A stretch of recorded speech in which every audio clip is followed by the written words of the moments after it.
Hanging with Higgins, where author and former prosecutor John J. Higgins interviews his intriguing guests about their lives, knowledge, experiences, and projects. Explore, learn, and be entertained. Come, join us now.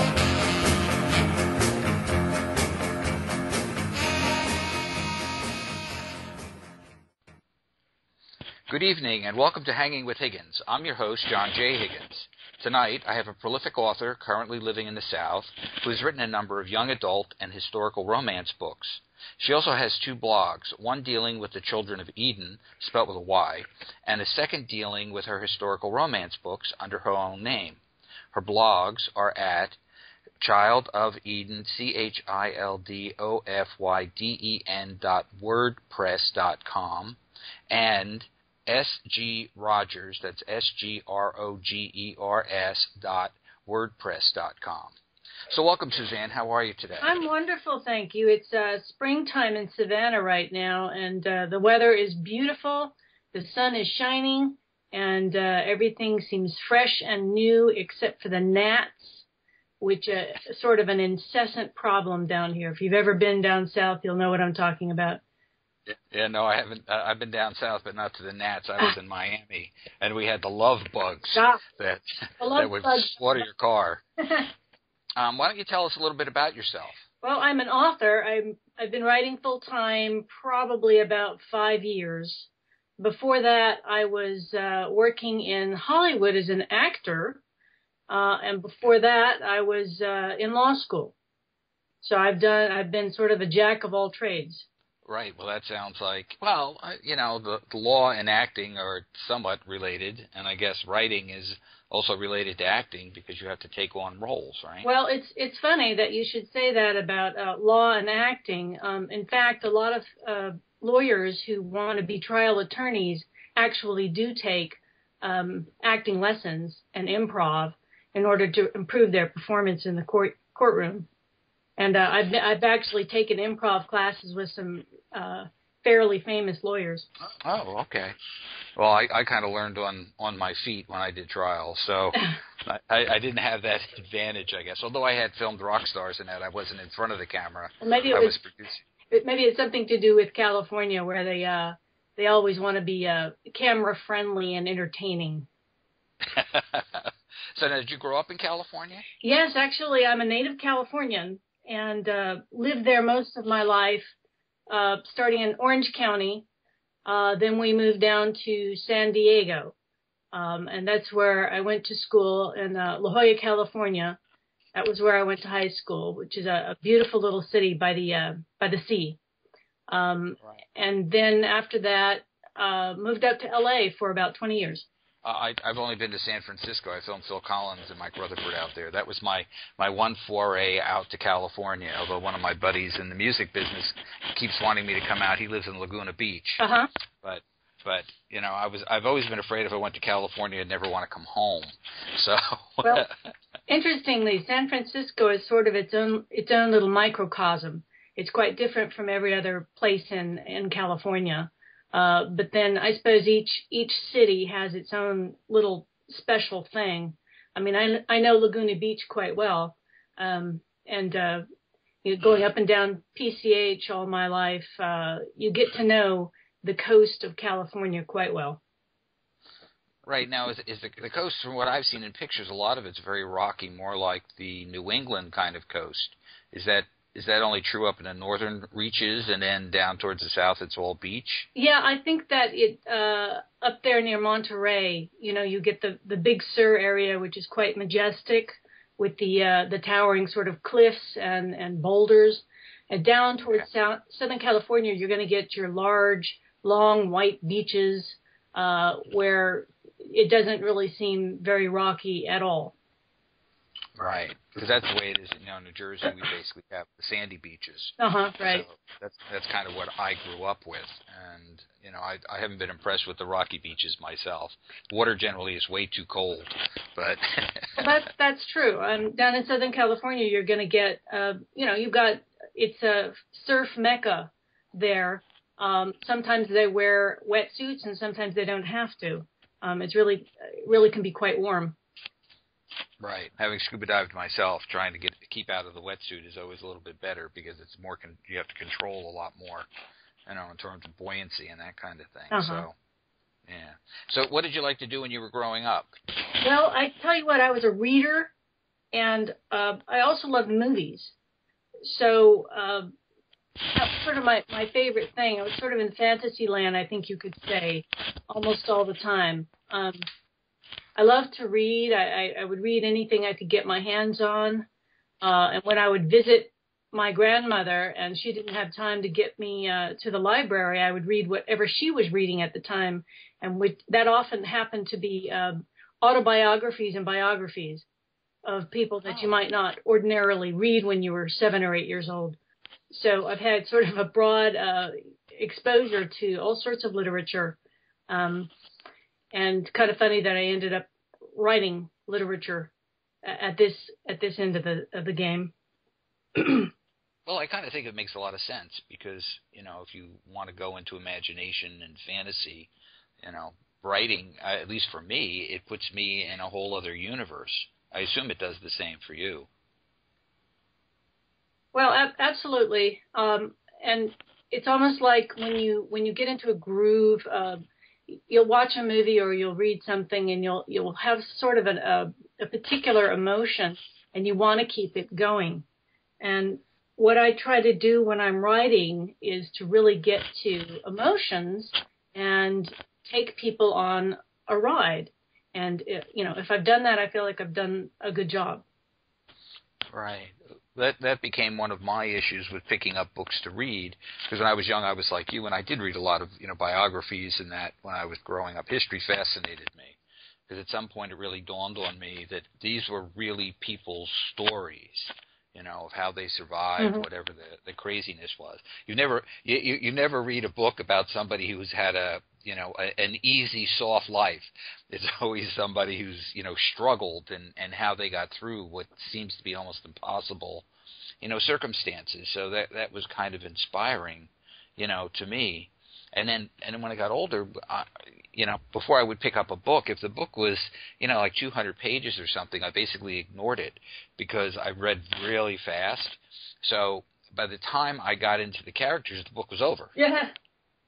That's funny. Well, that's one thing as an author, sort of different as me as an author rather than in my personal life. In my personal life, I like to avoid conflict.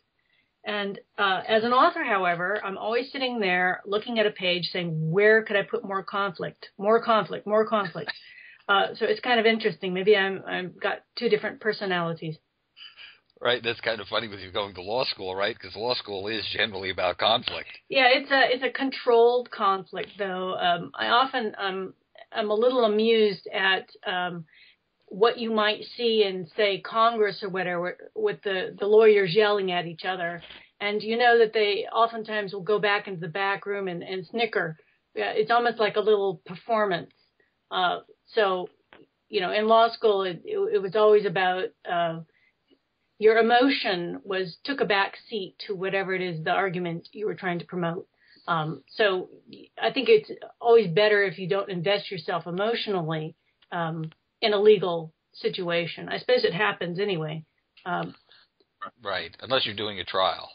Then, of course, you've got to look like it's, even if you're doing it subdued, you still have to exude some kind of emotion about what's going on with.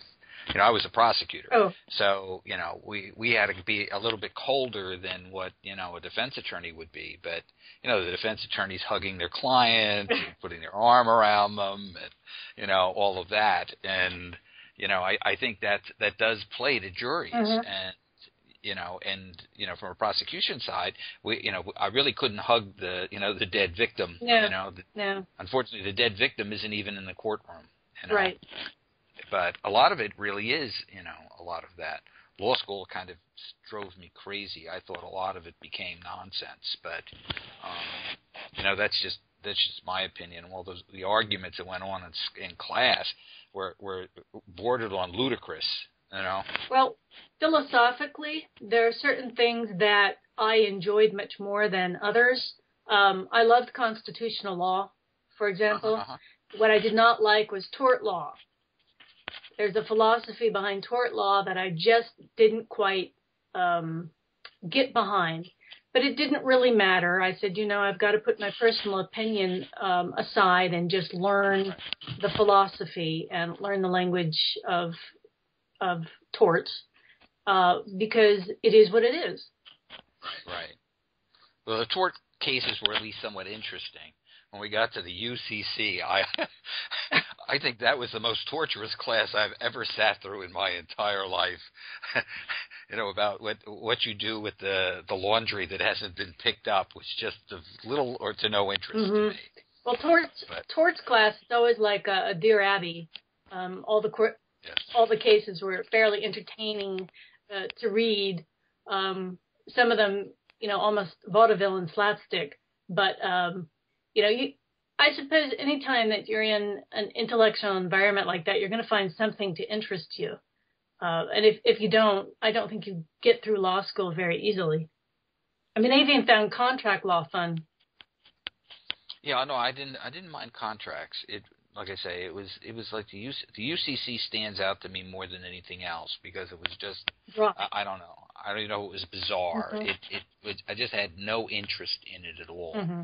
And I was older when I went to law school. I was already working in government for the attorney. I was at the governor's office and the attorney general's office. Uh-huh. So I was really dealing with a lot of the stuff in real life that, when they went off into these tangents, I would be sitting there to my study partner and I go, no way is a judge ever going to listen to that. Oh, that's pretty funny. Well, I'm sure you had a very invaluable contribution to the class because a lot of the times you go through law school and it's not particularly real world. So anytime somebody has an actual, experience to offer, it would be very, very useful. Yeah, I guess. I just think it was an endurance contest. So did you intend to practice law, or were you just getting an advanced degree? To tell you the truth, I really wasn't interested in it at all. It was kind of something that ran in the family. Both my parents had law degrees. My father practiced. My mother did not. And it was kind of, I got to the end of college and it was kind of a recession and wasn't quite sure what I wanted to do. So just for 3 years, I went to law school and I'm not sorry that I went. It was certainly, intellectually stimulating. And it was a goal. I'm goal oriented, so I like that. But I suppose if I had wanted to practice, it would have been in copyrights and trademarks, and I did a bit with that during an internship. But my heart was always in the entertainment industry. So as soon as I passed the bar, I went to L.A. and started pursuing an acting career, which it sounds sort of crazy, but it's just something I needed to get out of my system. Well, yeah. I know that I really wound up going to law school because I didn't want to take an advanced degree that locked me into. Originally, I was going to go into psychology, but if for some reason you get burned out in it, it's what can you do? You're kind of trapped in that field. The good thing about law is that law affects almost every field there is, so mm-hmm. you could always find an entree, into something else. I never intended to prosecute, to be honest with you. They kept circling around me to do that. Well, it's interesting because my undergraduate degree was psychology, and I did think about what I could do with it, and it seemed to me that I would have preferred to be a psychiatrist, which meant that I would have to go to medical school and become a doctor. Right. And I did take pre-med in college, but it just, once you start getting into organic chemistry and higher mathematics, I just decided I would not want to have me as a doctor. So well, I was another way. Yeah, I was a resident advisor at Rutgers. I had pre-med students, I had engineering students, and they have a whole different section of their brain that really works in that area. They had the kids that I went to school with, they just sort of had a love for that sort of thing. And although I didn't mind the actual blood and guts business, it's not something that bothers me. It's just doing those, little minutia details. Nerve endings and whatever, yes. Just didn't quite, jive with me. And I think anytime when you learn something like that about yourself, it's useful. So I just went another way with it. And I think, it's funny, I probably should have started pursuing writing at that time, but the business was quite a bit different than it is now. You had to go the old-fashioned route. You had to get an agent. You had to try and get into a top 6 publishing house, and it just wasn't going to happen. I mean, I love the way that the publishing business has gone now, because anybody can publish. It doesn't mean that everybody's publishing worthwhile things, but they are publishing, and then the marketplace can decide whether or not they feel the material is entertaining and valid or not. One more law school question, because the one thing I did get from law school that has been immeasurably valuable to me has been the ability to quadrant off and deal with, issues in a linear fashion. Mm-hmm. Did you find that true as well? What I find in my writing is that I have the ability to be very specific, and I can parse out when I'm being clear and making what you might consider to be a logical argument. Uh-huh. So that's one thing that law school did help me with, the ability to write and communicate my thoughts very clearly. And, when I'm editing myself, I'm like, well, I could afford to nail that point down a little bit better, and let's just be a little bit more clear here. And I find a lot of my other author friends struggle quite a lot with editing and with writing in that kind of way. But I'll tell you where I might fall down, or I need to watch, is the lack of emotion. So, you could tell a story very logically, but if it's dull or boring, nobody's going to want to read it. So it's just, it is a trade-off. And I'm very glad that I'm able to have sort of an intellectual grasp of the story that I'm trying to tell. But again, you always have to try not to lose sight of the underlying emotion, because I've seen some very, very poorly written stories that sell because people are responding to the emotion, the underlying emotion, and that's it's sort of can be a trade-off. Well, I wrote many, many briefs and motions in that, and that I think that's also been something I wrestle with, because I really learned to develop a very dispassionate voice. Mm-hmm. You had to be very, right. I don't want to say careful, but, if it was really emotional and whatever, and you're writing to judges and defense attorneys, I mean, they really don't care about that at all. Quite they right. They want to know to me, it was always like a ladder. I had to give the judge one or two rungs on the ladder that he could hang on. If he felt comfortable hanging on those, or she felt comfortable, I won the motion. If I couldn't find the rung, right. then I was doomed to lose. Well, but it's an old as TV time show. has gone, well, excuse me. The old TV show, Just the Facts, ma'am. Yes, and then when you write, I think that when you write fiction, that's what I've been more focused on, has been, like trying to put emotions in. I probably do it more in the dialogue than I do anywhere else. Mm-hmm. And I know that I wrestled in the beginning of what my voice was going to be, if any. Sure. Sometimes it's better not to have a voice in it at all and let the characters all have the voice. Well, I struggle with what genre to write. I started out with I guess you could call it mainstream fiction. And then I started writing what I enjoyed most to read, which was fantasy. And then sometime after that, I discovered that the marketability of fantasy is less than that of historical romance. So that's when I started writing historical romance. And I still write both, but the historical romance has been far more profitable for me. And there's something to be said for that. Yeah, I do like being read. Well, and to make money as well. I Indeed. would think that's, yes. Otherwise, you feel like you're, barking in a cave somewhere. Right. It is hard, and I think also that the market keeps changing. So it does. It's funny. A lot of my friends, and when I say my friends, I'm talking about my author friends. We talk about, well, what's marketable next? What's the next trend? And all you can do is speculate. You just cannot predict with any degree of accuracy where the I don't know, the ethos, the psyche of humanity is going to go.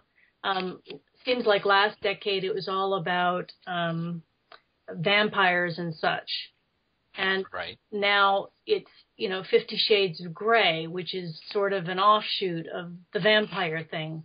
And who could have predicted that? Not me.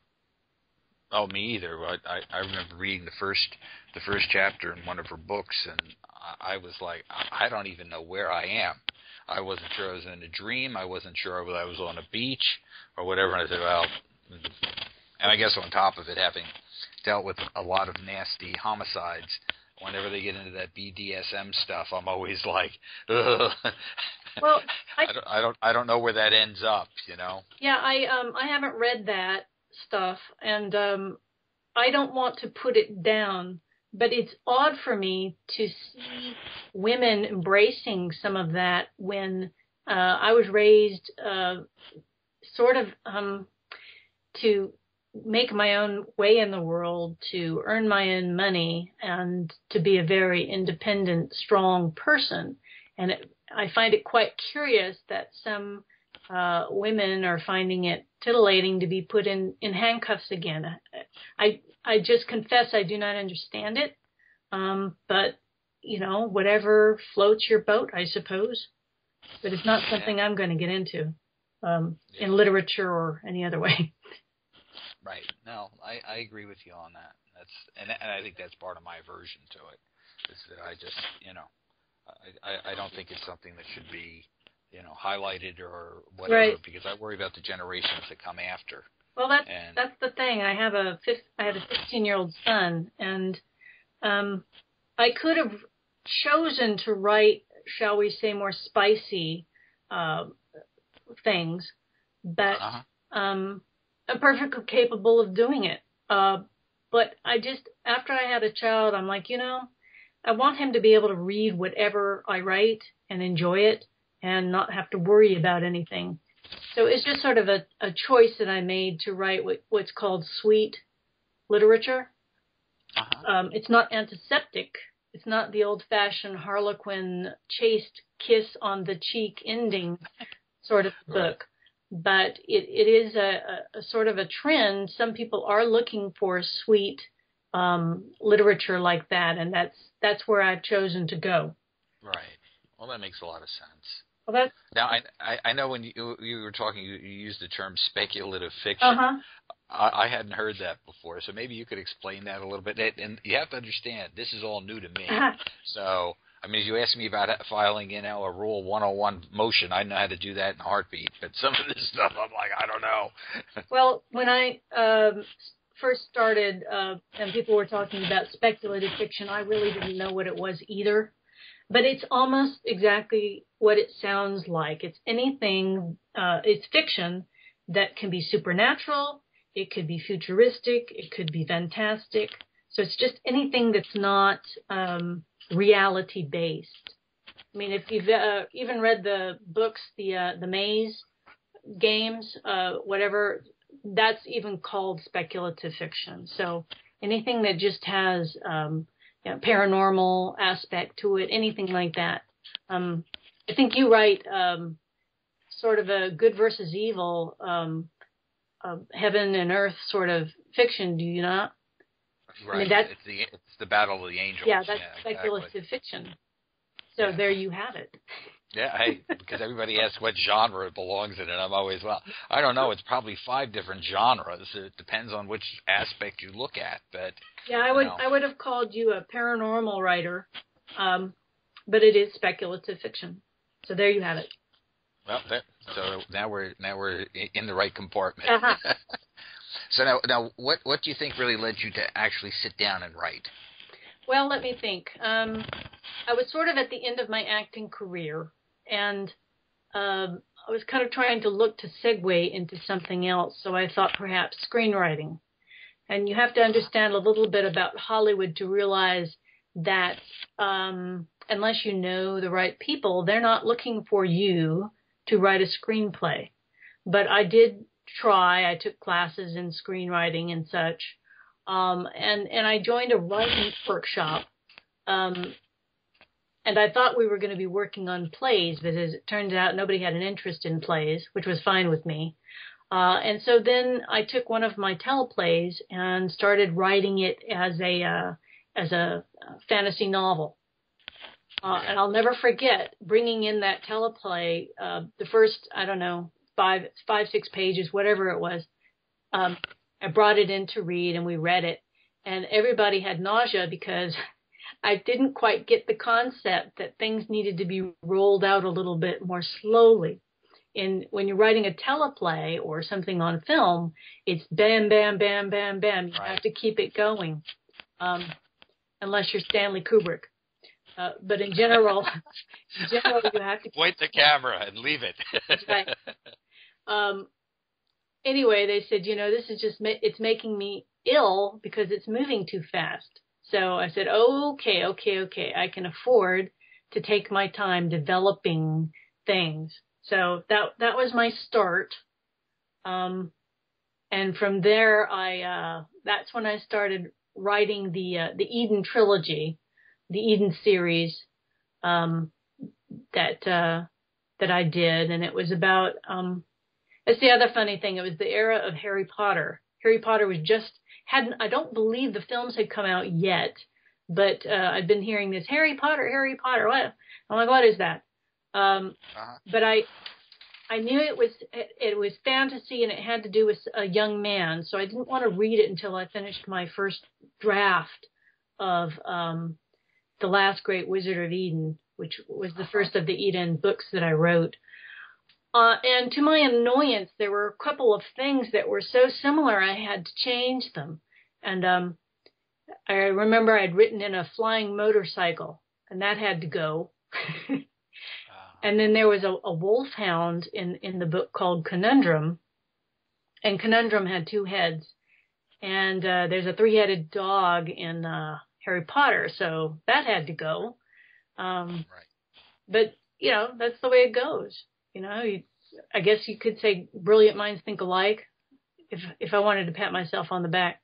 But that's the funny thing. When you're writing fantasy, you have to make sure that you try to be as original as possible. I mean, they say that every story has been told, and I suppose that's right. But you don't have to. Anytime you can make a choice to try and be a little bit more original, then one ought to. So I tried very hard not to be Harry Potter-esque. Right. I understand that. When I saw the 3-headed dog, I thought of there was a hound in hell, right, with 3 heads. Oh, yeah, Cerberus, and that's what it's from, So she didn't invent that, but right. It was still on there. And I still have an editor. Anytime where I have a fantasy story and there's a train involved, she says, Harry Potter. Oh, thank you. Aren't you a killjoy? I don't know that you could protect from Rowling's perspective the use of a train, but I guess What can you do? I sometimes I ignore it, and sometimes I take her advice. But yeah, I have actually a lot of trains in my historical romances, and nobody's ever said Harry Potter about that. Yeah, well, in the 19th century, that was other than horseback, that was the real means of transportation. Well, most of my historical romances are set in Victorian England, and that is how they got around. Right. Well, England is really well conducive for trains. So, yeah, it's basically a small island. Yeah. that, you can run the trains, without any kind of issue. Something like the United States becomes a whole different kind of issue with all the miles in between. That's true. So then you must have written your first book right in the 1990s? I guess so. My brain gets a little muzzy on dates, but I guess that was when I must have been 98, 2000, something like that. Yeah. Now, the funny thing about that trilogy is the first book I actually ended up publishing myself on Create Space, which is an Amazon company. And to my shock, it didn't go anywhere. And I said, okay, now I understand I can write something, I can put it out there, but unless you have a marketing plan or some way of publicizing yourself, you're not going to get anywhere at all. And that was when I decided to seek a small publisher for it, which I did. And I found somebody that rather liked the story, but she said, you've written it in first person, and everybody hates first person. Would you consider rewriting it in third person? And at that point, all 3 books were done. And I said, okay. So of course, well, you're listening to an expert, so. I wrote those wretched books from first person to third person and got them published. And talk about torture. That was torturous. Do you have this is always becomes a problem for me with particularly editing and whatever, is that after I've read something, like once or twice, my brain goes, been here, done that, and it wants to tune out. I can't imagine, trying to write something that I have played with in first person and gotten it to the point that I thought it was as good as I could get it, and then have to go back and then switch the whole, the whole perspective, I guess. I think that's when the discipline I developed in law school kind of kicked in. And they said, do you want to get published or not? Right. And because of the change of perspective, it did help me a little bit take a step back and say, what is it that I'm really trying to say? So it was bad, but it was almost like a little intellectual exercise in creativity. If you think about anything, it's like, how could I tell the scene a different way? So it was a little bit challenging in a sort of fun way, but to tell you the truth, I don't want to do it again. Well, you certainly have fortitude, because I would have considered that to be torture myself. Fortitude or stupidity, I don't know which one. Well, unfortunately, I think in the whole writing world, we're kind of stuck with that a lot of times, aren't we? Fortitude or stupidity, I suppose. Yes, it's, sometimes when I'm writing, well, the good thing for me is that I seem to go into almost a meditative state wherever it is. Mm-hmm. And when I'm there, I'm like in a whole other place. But, a lot of the hoops that you jump through, or now, of course, with the emphasis on social media and marketing and all of that, a lot of the stuff that we have to do becomes, I don't know. I don't want to say torturous, because that doesn't use the word properly. But it's repetitive and it gets boring, and Well, that's where you come into the business aspect of writing. And I think I mentioned before, I'm rather goal-oriented, and I didn't want to write just for myself. And there are people that do that, and they're very happy with that. But I just did not want to write in my basement and have it go nowhere. So whatever that I need to do to make my work more marketable, I try to do it within the parameters I've set for myself. Like I said, maybe putting more sex in my books would be more marketable, but I'm not going to do that. Right. Not under this particular name, S.G. Rogers. So it's just a matter of choices and where you want to go with it. The social media, it's something I haven't gotten into the Snapchat. I don't know exactly what that is, and I don't quite know what Tumblr is. But I'm on Facebook, obviously. I've got a page, and I do Twitter a lot. Twitter seems to be sort of the arena of the author. And I think I'm following 5,000 authors, and 5,000 authors are following me, and we tweet each other. And I suspect nobody ever reads those tweets, but you just never know. And you have to sort of do it. Right. Well, the good thing about Twitter is that you can meet people Yes. without penalty. You know, Facebook, if you try to do that, they'll put you in Facebook jail. I've never been in Facebook jail, but I understand it's very a lot of solitude there.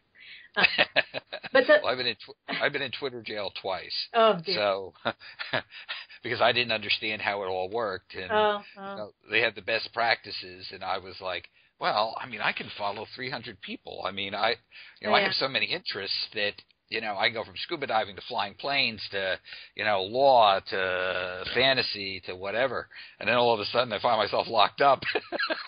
Well, it's interesting when you get to know people on social media like Facebook and Twitter. I've never been to a convention, an author's convention. I've been invited to a few, but I've never gone. And there are quite a few people that I've, quote unquote, met online that I would enjoy seeing there. So last year there were a few of my friends that were going to things, and I said, well, are you going to be there? Are you going to be here? So we just never kind of met in the middle, but I'm always looking to see, you know, how much fun it would be to go to one of these conventions and say, oh, hey, I know you, sort of, in a weird way, I know you. That would be kind of fun. You just sort of get a feeling from certain people by what they tweet and how they tweet and what they write and the stories that they find interesting, and you just get to know people a little bit differently than face to face. No, it's very true. I went to my first one last October, and I was kind of avoiding the writers' conventions because everything it looked like to me it was going to be a bunch of, you know, English teachers or professors sitting around critiquing everything, and you know, I can write grammar and all of that, but it basically bores me with all the rules, and you can't do this, and you can't do that, and, you know. Yeah. So I figured, oh, my God, these things must be torture. But I have to say, when I went, it was nothing like that at all. It was other people who were writing, and it was kind of refreshing to find that they struggled with exactly the same things that, you know, I struggle with, you know, in my office, you know, at 3 o'clock in the morning when I'm trying to figure out some turn or twist or, you know, how do I get myself off into this quadrant? Mm-hmm. Yeah, I call that writing myself into a ditch. And it's like, is this salvageable, or is this ends up as another snippet in the long? Cause I never want to destroy it because you never know, it can't come into use later. But, you know, it becomes these side things that are, you know, like scraps of paper on the computer. I admit that I do the same thing. I've got files, you know, with whatever, and in another file, I don't know if I'll ever even look at them again. They seemed like good ideas at the time. But, you know, right now I'm writing a sequel to a historical romance that did rather well. And writing sequels... my fantasy sequels weren't particularly difficult for me to write. As I said, I really enjoy that genre. But this is my second historical romance sequel, and it's almost like wrestling. It presents its own challenges, and it's a lot like work. Isn't that terrible?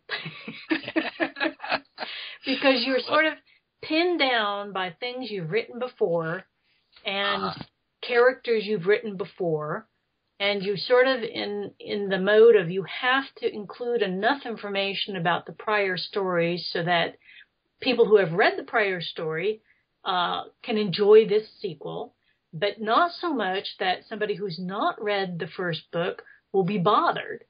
So, you know, you're just, it's kind of like Sudoku or something.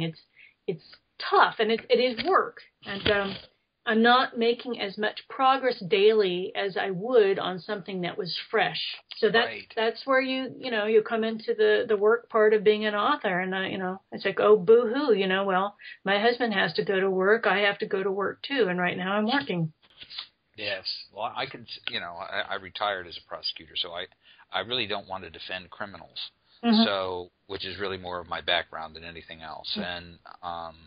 And so that's the way I consider what I do with the writing in the writing world. I spend a few hours doing the social media stuff and all of that, and then I try to get back to the writing.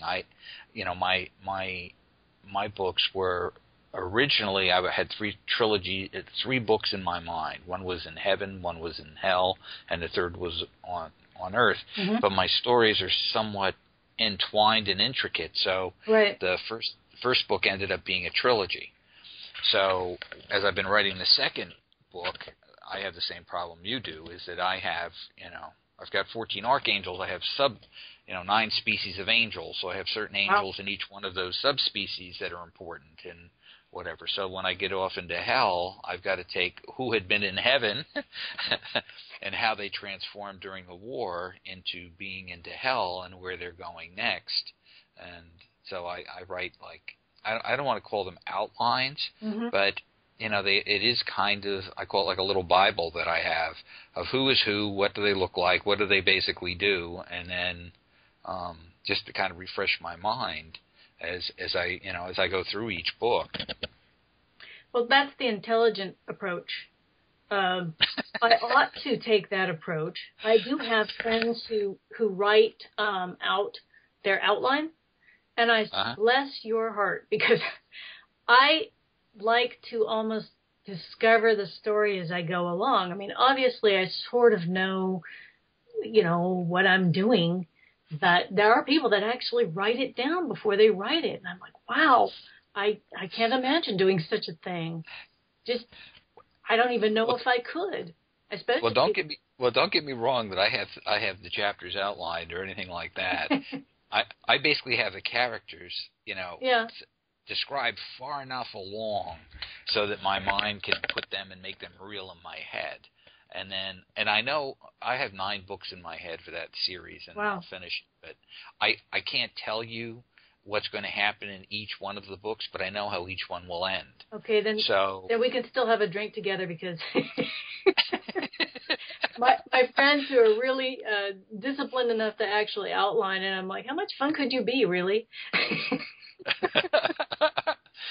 Although, on the other hand, I've been writing memoirs, but I did them as a proposal. So I had to go through and basically describe what each chapter was going to be about, and I have to tell you, that drove me crazy. So, I mean, I think I was up to 65 chapters, and I'm not sure I covered everything. So, but that's why I know that I got to get a publisher and an editor involved, because I need somebody to help streamline what I'm thinking. Well, there's an opposite process. If you've ever pitched your story to a publisher, which I have, they require oftentimes a short synopsis and a long synopsis. And so you have to actually reduce what you've written to 1 or 2 lines per, per event, and sort of condense it down to maybe a 5 or 10 page outline, depending on the book, for the long synopsis. And that in and of itself, it's like, well, what did I really mean? What was I getting at? What was really important here? Did I have a point? And sometimes you're like, you know what? I don't even know the story at all. well, and the problem is when it's your life story. Well, I would never even. You're braver than I am, sir, because I have much to hide and much many people to protect. And the names would have to change to protect the innocent. Well, the funny thing for me Well, the funny thing for me is everything recycled. So whatever I learned about farming when I was 10, and my first prosecution was this gang of about 20 that cut a 70-foot swastika in a cornfield. I was the only one in my office who understood how that really worked. So that is interesting. And then I had a bunch of skinheads who were selling firearms, and I had one videotape with the one guy with a Beretta handgun, and my family had a gun business, and I read all the Bond novels, and I understand the difference between a Beretta and a Walther PPK, and all of that, and how the shells eject from the gun. And I knew more about it than the gun expert did. So, those things all kind of recycled. So that's, maybe that's what I really should title it, is, being recycled. Well, you're all positioned to write crime fiction or mysteries or anything like that. So you've got a wealth of information at your fingertips. Yeah. I just write romance. So, yeah. I needed to avoid it for a little while. I was just, some of that stuff is so nasty that you just need a break from it all. I interviewed the one guy who was a small publisher, and in the course of the conversation, I had written the plea agreement for the serial killer nurse who confessed to murdering 29 people. And he cracked up and he goes, "What are you writing about angels for?" I don't blame you. Yeah. I said, I just need a little bit of a break, Yeah. So, was there any particular person that, affected how you wrote, or did you develop all your style by yourself? You follow what I'm saying? I think you're asking me who my favorite authors are. I guess you could put it that way.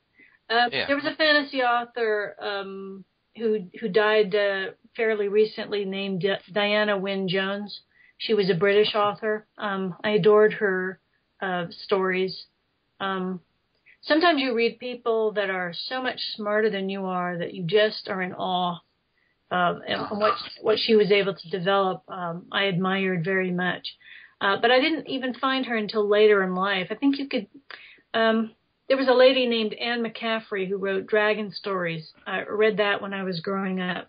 But I also read Charles Dickens. I love Charles Dickens. There are a lot of people that criticize him because he writes in such a minutiae fashion. They find it thick, they can't get through it very quickly. The style of writing back then was quite different than it is now. But I love Charles Dickens because of his characterizations, and he made bad people really bad. and people had such struggles.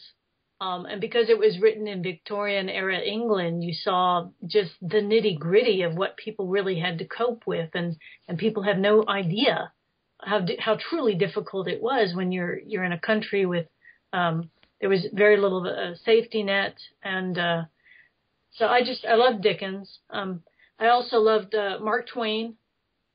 Read him a lot. But, on the other hand, I love Laura Ingalls Wilder. I read the heck out of her series, Little House on the Prairie and such. Right. And then there are others. These days, Jonathan Stroud, he's a more modern author. He wrote the Bartimaeus trilogy. I thought he was clever, very clever. Whenever I read people who are clever, I just, I pay homage. Yes. Well, and I agree with you on a lot of that. Sometimes you read somebody, like when I read Rowling, my jaw kind of drops. The way she writes, she's just very talented. Yes, she's one of my favorites too. Her and Tolkien essentially were kind of developing their own language. And when I say her language, she would write poetry, which to me is sort of a different language. It is. Yes. Yeah, and she would write these long poems, like, wow, bless your heart. And in Tolkien, the man was a bloody genius. I get a lot of people say, well, I like your book, but you're not Tolkien. Well, who is? Who is? Right. Tolkien was Tolkien, and that's that. The man, he developed languages.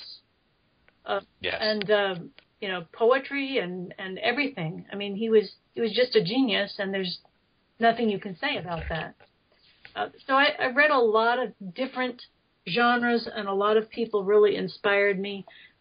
You could also say a lot of movies inspired me to write, because I just love movies. I love them more the old style than what you have now.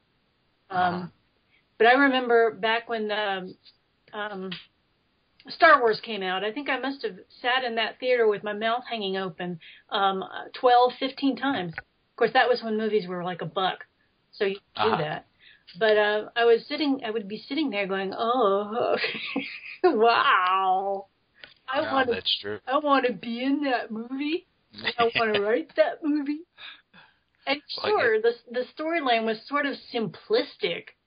You know, it didn't really amount to anything that hadn't come before, but it was just so nifty the way he fit it together.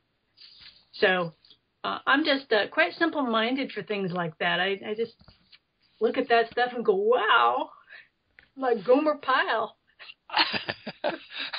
Well, you know, I'm a bit older than you are, so I used to go to the movies in the 60s, and, you know, as a kid, you'd see 2 movies. You get a couple of cartoons and a couple of movies. Sure. And, you know, all the B movies were usually these outer space kind of films that, you know, the rockets were loud and there was all of this other stuff, and you could almost see the wires of the moving stuff around. And then when Star Wars came out, it was like mind-blowing that scale, just that whole genre changed. Yes. And it was a whole different era. Yeah. I love some of the old action movies too. My father was a big war movie fan, and some of them were a bit rough.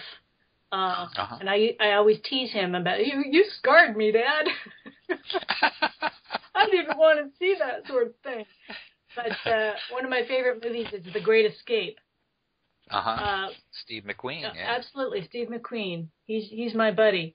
I just love the movie for the characterization and the good versus evil and the goal setting and you want to see people succeed, and it was marvelous. I have that movie on DVD and I watch it frequently. Wow. Well, I became the James Bond stuff really just affected me. I was like 10 years old when I saw Goldfinger, and it was like, I want that. That was just like, a whole other world to me. And I read all of Fleming, and at first when I was trying to write, I was going, well, I'm certainly nowhere as near Melville. But when I read Fleming, it was like, I'm really not that far off. So, because I like telling a story as opposed to being flowery. And, and I think each one of us has to find what we're really comfortable with. And if you can express yourself like Dickens, and that was a different time, and the way he wrote, actually, most of his stuff was serialized, right? Yes, that's quite so. So it was a whole different kind of process. And, and some things, were really easily translatable into the modern world, and other things, the language becomes problematic. And, today's world, everything is so fast and quick and whatever. Yes. I don't know I don't even know that my attention span is what it used to be. You do sort of get used to the style shift, and it is difficult to read Dickens and pick up the book and say, wow, wordy, wordy. But if you can sink into it and catch the rhythm, it's sort of like reading law. When I first got to law school, you open up your contract book and you start reading a case and you're like, say what? And then they, well, what's dictum and what was the ruling? I don't know. I don't know because it wasn't pointed out. It doesn't say ruling ... Well, that was one of the things I hated about the Socratic method, particularly in the first year, because when a professor would get where you had gotten you almost got the answer correct from what he was asking, then he would switch it into a procedural question, and you hadn't had procedure yet. And so it was like, I feel like I'm being, played here. And and you just had to get used to being embarrassed. A lot of law school, I sort of sat there in terror of being called upon. First year, I think I was all in terror. After the first year, though, you sort of get used to it. And I suppose if they'd called on me, I would have answered. Right. But that is you just reminded me of how scared I was. Oh, please don't call on me. I don't know. I don't know why I'm here. Well, I will give you my trick of being a little bit older. Was when we first went for orientation. I found the prettiest blonde in the class, and she became my study partner. Uh-huh. And she sat next to me. And, Suzanne, I have to tell you that in almost every class that we were together, I never got called on. Oh, I can tell why. Because they never saw me. Right. Until we got the criminal law, and I had a gay professor, and I got nailed every time. Oh, there you go. So her name was Vicki, and she would laugh at me. She goes, "Now you know what it feels like." That's a good story.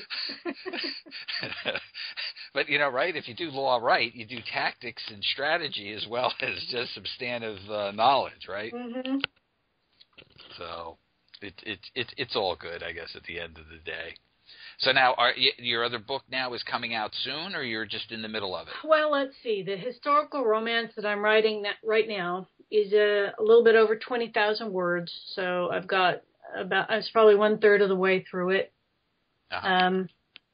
I would estimate that'll be done in a couple of months. I've got right now, one of my small publishers went belly up, and so I got the rights back to 3 of the books that I had with them. One of which I polished off, put a new cover on, and that's coming out very soon. It's called Tournament of Chance Dragon Rebel, and it is one of the fantasy books. And I like that book. I guess you could say it's sort of like Hunger Games in a way, even though I wrote it far before I ever saw Hunger Games or read Hunger Games. But it's about a young woman who, in the kingdom that she's at, they have archery competitions for women. And if you get up high enough and you win it, then you get to be a lady at court. And so the funny thing is, though, no commoners ever won the contest. There's a reason for that, because the guy's corrupt. The kingdom is corrupt. So when she ends up at the competition, she's supposed to win, but of course he prevents her from doing it. And then she basically gets marked for death because she has been deemed a rabble rouser. And then the dragon, she joins the dragon rebels to overturn his monarchy. But there's fantasy in it, and there's some time travel and lots of fun things. So we'll see how that's received when it comes out again. I like the new cover that I've had put on it. Very cool. So we'll see. Thank you. Well, and that's the good thing today is that the stuff doesn't necessarily die. Right. Books from the 60s or 70s or 80s, if they really hadn't made it, they just basically died. You couldn't find them anywhere. Mm-hmm. Now, they're online and they can be around forever. Mm-hmm. Well, my husband has several favorite science fiction authors that he remembered reading growing up, and so he can go on to Amazon and find them in Kindle format and download them. And so he's got all his favorite library at his fingertips. Yes. I mean, that is the wonderful thing about today, So yes. Nothing is necessarily lost. No. It's better for authors, I think, than ever before. You do have the challenge of having a lot of competition, but if you are good at what you do and you're good at trying to figure out how to market yourself, then you can get some traction. And if that's one thing I wanted to say to other people who are aspiring authors, is just don't give up. Just keep, it takes discipline. Make sure that your material is as good as it can be, and never close your mind on making it better. But that being said, it's wide open now. Amazon is there for everybody, and there are other places you can publish your books too. So, absolutely. Yeah. Well, we're almost out of time, so why don't you just run through, how people can contact you? Well, you've given out my my blogs. childofeden.wordpress.com, of course, and then my author blog, sgrogers.wordpress.com. On Facebook, I'm Suzanne G. Rogers. And on Twitter, it's at Suzanne G. Rogers. So give me a shout out if you're listening. Okay, wonderful. Just stay on, and I'll be back with you in a second. Thank you.